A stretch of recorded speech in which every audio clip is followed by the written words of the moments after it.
بسم الله الرحمن الرحيم. الحمد لله الذي لا يبلغ مدحته القائلون ولا يحصي نعماءه العادون ولا يعدي حقه المجتهدون، الذي ليس لصفته حد محدود ولا نعت موجود ولا وقت معدود ولا أجل ممدود، فطر الخلائق بقدرته ونشر الرياح برحمته. الصلاة والسلام على الرسول المسدد المصطفى الأمجد المحمود الأحمد سيدنا ومولانا ومولى الكونين جد الحسن والحسين وعاني أبا القاسم محمد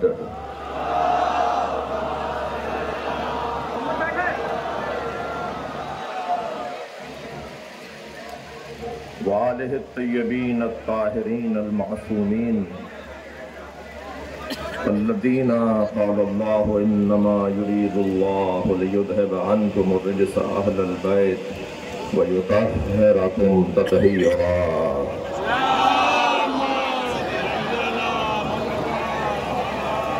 ولعنة الله على أعدائهم أجمعين من يوم عداوتهم إلى قيام يوم الدين. أما بعد، قال الحكيم في قرآن الكريم: بسم الله الرحمن الرحيم. ولقد آتينا موسى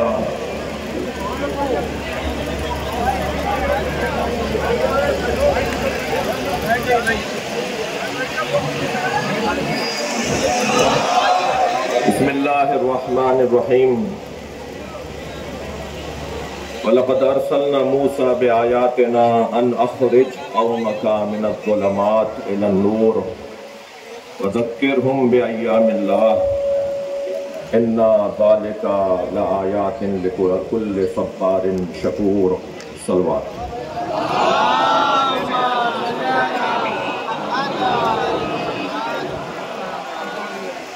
سورہ مبارکہ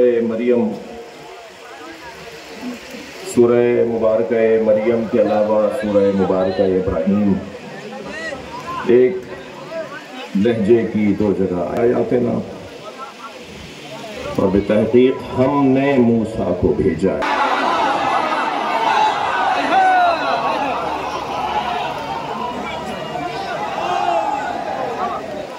وَلَقَدْ أَرْسَلْنَا مُوسَىٰ بِآيَاتِنَا، اور ہم نے موسیٰ کو اپنی آیات کے ساتھ بھیجا. ان اخرج قومک من الظلمات الى النور، اور وہی کی ہم نے موسیٰ کو کہ وہ اپنی قوم کو اندھیروں سے نکال کر روشنیوں کی طرف لے آئیں. وَذَكِّرْهُمْ بِأَيَّامِ اللَّهِ، اور یہ بھی وحی کی ہم نے موسیٰ کو کہ اپنی قوم کے سامنے اللہ کے ایام کو دہرائیں. إِنَّ فِي ذَلِكَ لَآيَاتٍ لِكُلِّ صَبَّارٍ شَكُورٍ، اور اس ہمارے پیغام میں ہر صابر اور شاکر کے لیے کھلی ہوئی نشانیاں ہیں. آیہ کریمہ کا محاوراتی ترجمہ. میرے لیے اعزاز ہے کہ میں شہر علم و ادب مرکز ولا و ازا، جہاں کے اہل حل و عقد نے جو طے کیا وہ بر صغیر میں مانا گیا.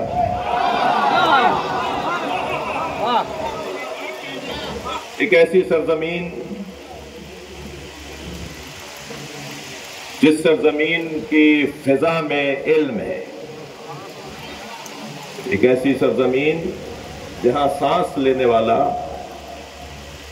ادیب کہلاتا ہے. یہاں کا انگوٹھا لگانے والا بھی آپ جناب سے بات کرتا ہے.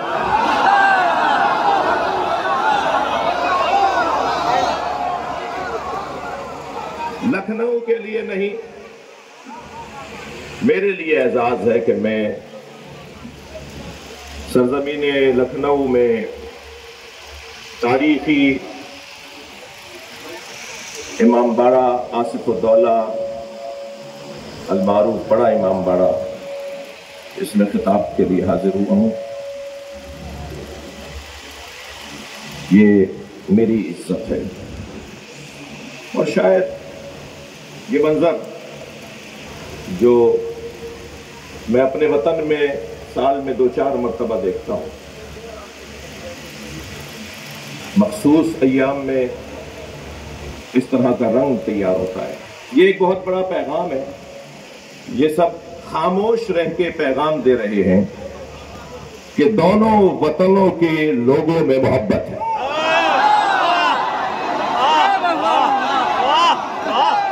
میں اس پہ چاہوں گا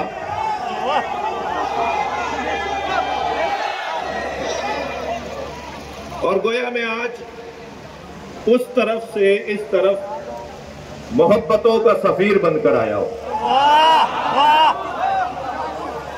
اور یہاں کی محبتیں شاید ہی میرے وطن کے کسی شہر میں اس وقت کی مجلس نہ سنی جا رہی ہو۔ تو اگر میں یوں کہہ دوں کہ یہ مجلس صرف لکھنؤ میں نہیں ہو رہی، یہ مجلس بر صغیر میں ہو رہی ہے۔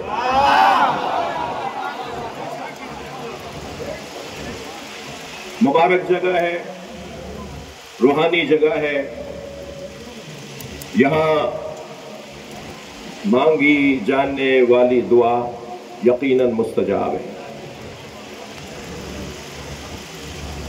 میں ممنون احسان ہوں خطیب اکبر مولانا مرزا محمد اطہر نور اللہ مرقدہ الشریف، خطیب العرفان مولانا اشفاق مرزا اشفاق نور اللہ مرقدہ الشریف کے خانوادے کا، خاص طور پر میرے بھائی جو ہندوستان کے لاکھوں دلوں میں رہتے ہیں، یہ اگر ایک آواز دیں تو اس ملک کے مسلمانوں کو جوڑ سکتے ہیں، اور ایسا مشاہدے میں ہے۔ اور جانشین ہے خطیب اکبر مرزا مولانا اعجاز اطہر، میں ان کے بھائیوں کا، ان کے خانوادے کا ممنون ہوں۔ ابھی خاص طور پر صدر دروازے سے یہاں تک آنے میں جن محبتوں کا میں نے مشاہدہ کیا، شاید مجھے مرنے کے بعد بھی کام آئیں گی۔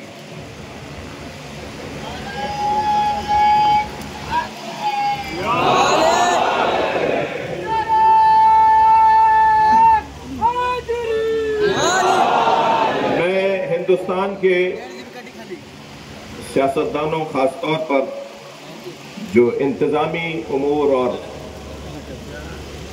ملک کے حفاظتی ادارے ہیں، انہیں بھی اپنے دل میں خاص محبت کے ساتھ رکھ کر جاؤں گا کہ انہوں نے آج کی اس مجلس کے انعقاد میں کسی بھی طرح کی رکاوٹ کو خاطر میں نہ لا کر مجلس کے انعقاد میں تعاون فرمایا۔ وقت گزر جاتا ہے، کام رہ جاتا ہے، اور کام بھی گزر جاتا ہے، علم رہ جاتا ہے۔ ارشاد حضرت احدیت وَلَقَدْ أَرْسَلْنَا مُوسَىٰ بِآيَاتِنَا، ہم نے موسیٰ کو اپنی نشانیوں کے ساتھ بھیجا ہے۔ میرے جوانوں، تمہاری محبت تو میرا بہت بڑا سرمایہ ہے۔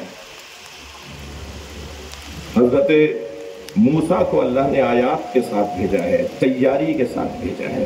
قرآن فارمولوں کی کتاب ہے، قرآن اصولوں کی کتاب ہے۔ قرآن ہر نبی کے ساتھ یہ نہیں کہے گا، اللہ ہر نبی کے ساتھ یہ نہیں کہے گا کہ ہم نے اپنی آیات کے ساتھ بھیجا ہے۔ اگر ایک نبی کے ساتھ بھی یہ کہہ دیا گیا کہ ہم نے بھیجا ہے تو اس کا مطلب یہ ہے کہ زمین ان کا وطن نہیں ہے، وہ کہیں اور سے آئے ہیں، لہذا ان کا وہاں جانا کمال ہے، مگر اس سے بڑا کمال ان کا یہاں رہنا ہے۔ میں اگر اپنے الفاظ کو اور روشن تر کہوں کہ نبی کا معراج پہ جانا کمال تھا، اس لیے کہ قرآن مجید نے سبحان الذی اسری بعبدہ کہہ کر نبی کی معراج کو یاد کیا ہے۔ نبی کا معراج پر جانا کمال تھا، مگر نبی کا زمین پر رہنا اس سے بڑا کمال تھا۔ مجھے ایک بزرگ عالم دین کے دو مصرے یاد آ رہے ہیں۔ وہ فرماتے ہیں کہ ایک شب کا ذکر کیا ہے جانے والے عرش پر، ایک شب کا ذکر کیا ہے جانے والے عرش پر، تیری ساری زندگی معراج ہی معراج ہے۔ لہذا ان کا وہاں جانا یقیناً، اور وہ علامہ حلی نے تو 100 سے زیادہ معراجیں لکھی ہیں، وہ جو جب چاہتے تھے چلے جاتے تھے۔ تو کیا خوب جملہ کسی بزرگ سے میں نے سنا کہ وہ جب چاہتے تھے چلے جاتے تھے۔ وہ جو قرآن میں معراج کا تذکرہ ہوا ہے وہ آفیشل سفر تھا، وہ سرکاری سفر تھا۔ تو یہ وہاں سے بھیجے گئے ہیں، یہ وہاں سے آئے ہیں۔ ایک نبی کے ساتھ اگر کہہ دیا کہ یہ وہاں سے ہم نے بھیجے ہیں، اور بھیجے بھی نشانیوں کے ساتھ ہیں، تیاری کے ساتھ ہیں، ایسے ہی اگر ایک نبی ماں کی گود میں یہ کہے کہ میں نبی ہوں، تو کیا ضروری ہے کہ ہر نبی کے ساتھ یہ لگایا جائے کہ یہ جب دنیا میں آتے ہیں تو وہاں سے نبی بن کر آتے ہیں؟ حضرت عیسیٰ علیہ السلام کی مادر گرامی سے کہا گیا کہ یہ بچہ کہاں سے لے آئیں؟ تمہارے تو باپ بھی ایسے نہیں تھے، تمہاری تو ماں بھی ایسی نہیں تھی۔ اور ادھر حضرت مریم کو کہہ دیا گیا کہ آپ چپ کا روزہ رکھیں، آپ کا کام خاموش رہنا ہے۔ ہمیشہ خاموش رہنے والا جاہل نہیں ہوتا۔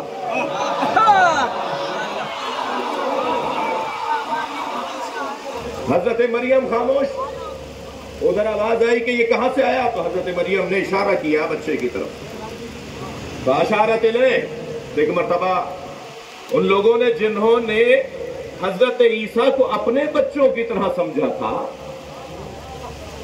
بڑے پیغامات ہیں۔ حضرت عیسیٰ جو انہیں اپنے جیسا سمجھے، پھر ان کا انجام کیا ہوگا ذرا محسوس کیجئے گا۔ جنہوں نے حضرت عیسیٰ کو اپنے جیسا سمجھا، انہوں نے کہا کیفا نکلم من کان فی المہد صبیا، یہ بچہ ہم سے کیسے بات کرے گا جو ابھی ماں کی گود میں ہے، ابھی تو گہوارے میں ہے۔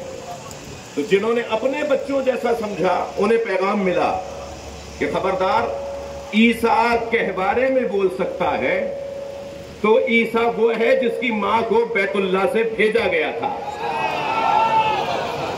اور ایک اور بچہ آنے والا ہے کہ جس کی ماں کو کعبے میں بلایا جائے۔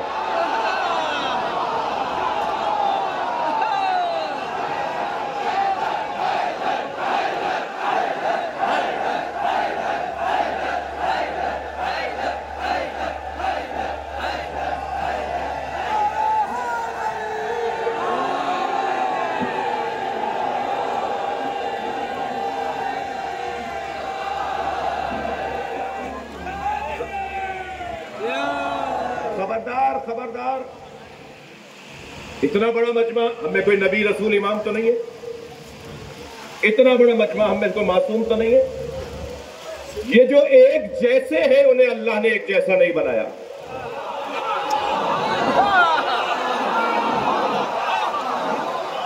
بھائی اہم ترین دستاویزات پہ دستخط کے بعد انگوٹھا لگوایا جاتا ہے۔ متعلقہ اداروں کے افسران بیٹھے ہوں گے، بھائی پڑھے لکھے ہیں، دستخط کر دیے، انگوٹھا کیوں لگوایا؟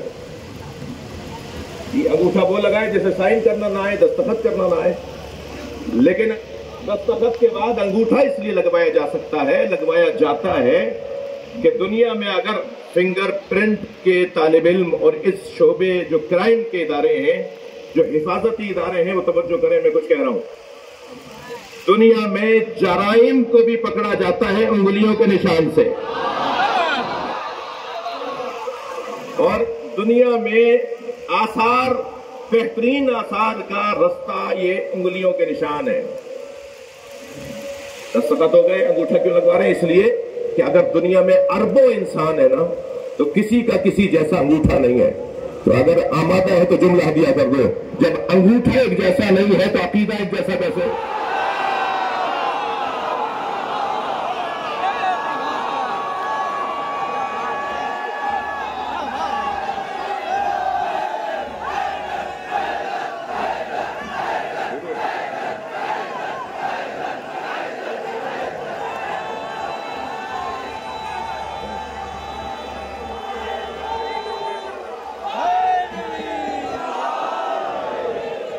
کوئی کسی جیسا نہیں ہے.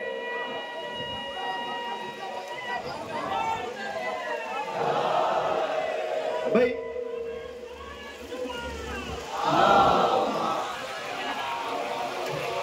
اسکول میں 2 بچوں نے داخلہ دیا. میں ایک تصویر دکھانے جا رہا ہوں. کچھ لوگ ہیں مساوات پسند, کچھ ہیں عدل پسند, اور ہم ہیں مواسات پسند. مساوات, عدل, اور اس سے زیادہ بڑی جگہ, اس سے بڑا مرحلہ ایمان کردار وہ ہے مواسات. حضرت عباس کا لقب ہے المواسی. ہم علم چومنے والے لوگ ہیں. مساوات دیکھیں, اسلام دین مساوات نہیں ہے.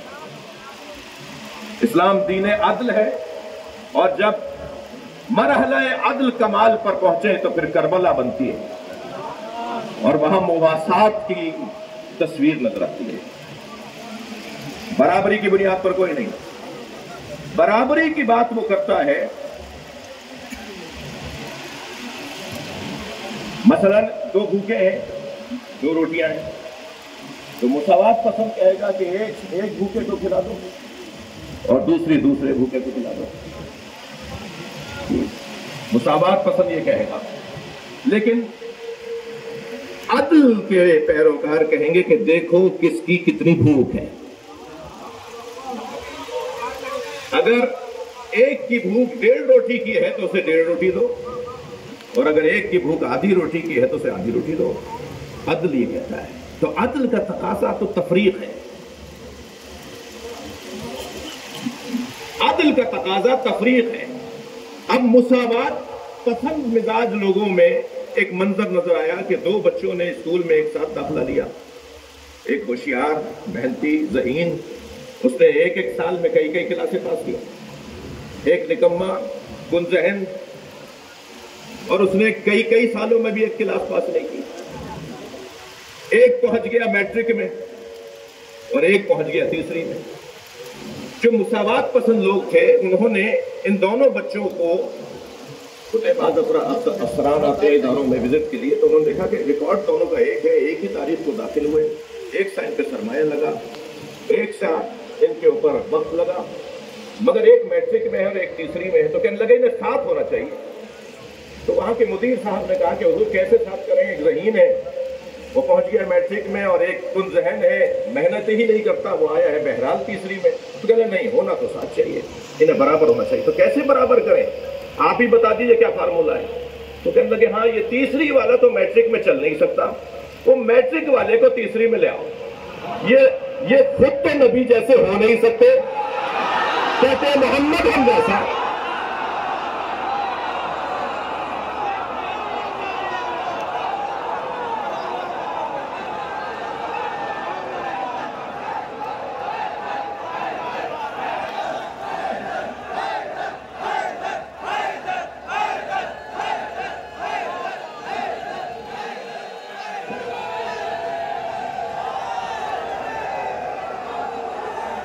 جزاک اللہ, جزاک اللہ, زندہ باد.